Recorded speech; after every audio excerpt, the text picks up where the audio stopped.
जब हजरत बिलाल रजी अल्लाह ताला अन्हो छुहारे वगैरह खरीद लाए तो आपने उनको फिर भेज दिया कि सहाबा कराम को बुला लाएं। मस्जिद नबवी शरीफ में आपके असहाब हाजिर हो गए तो आपने सबको मुखातिब करके फरमाया कि हमारे पास अल्लाह तबारक व तआला का भेजा हुआ फरिश्ता जिसका नाम वस्ताइल है आया था और उसने कहा कि या रसूल अल्लाह, मैं अर्श को उठाने वाले मौक्लों में से एक हूँ। मैंने अपने परवरदिगार से बिशारत देने की इजाजत हासिल की है। फिर ये इतला दी कि खुदावंदे कुदूस ने मेरी बेटी फातिमा का निकाह मेरे भाई अली के साथ आसमानों पर कर दिया है और मैं पहली बार जमीन पर ये बशारत लेकर हाजिर हुआ हूँ और अभी वो फरिश्ता हमारे पास मौजूद ही था कि जिब्राइल अलैहिस्सलाम भी आ गए। उन्होंने हमें अल्लाह तबारक ताला का सलाम पहुँचाया और फिर ये खुशखबरी दी कि अल्लाह ताला ने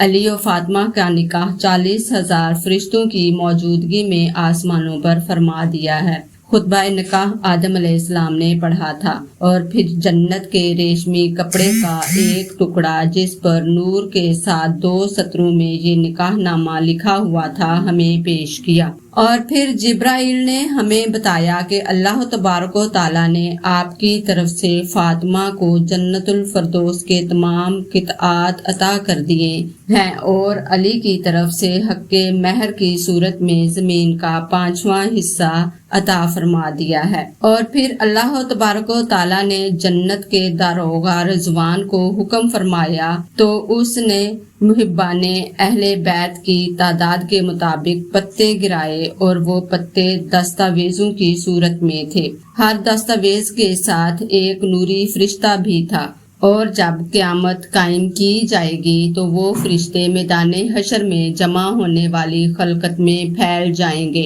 और अहले बैत के मुहिब्बीन में वो दस्तावेज तकसीम कर देंगे जिनमें जहन्नम से रहाई का हुक्मनामा होगा और अहले बैत का कोई मुहिब ऐसा नहीं रहेगा जिसे वो दस्तावेज ना मिले। वो फरिश्ते इन रुकों को जनाबे ज़हरा और अली की शादी की खुशी में एक दूसरे के साथ तोहफे के तौर पर तबादला करते हैं, हत्ता कि वो क़यामत तक एक दूसरे को इस मुकद्दस निकाह की खुशी में इसी तरह मुबारकबाद पेश करते रहेंगे।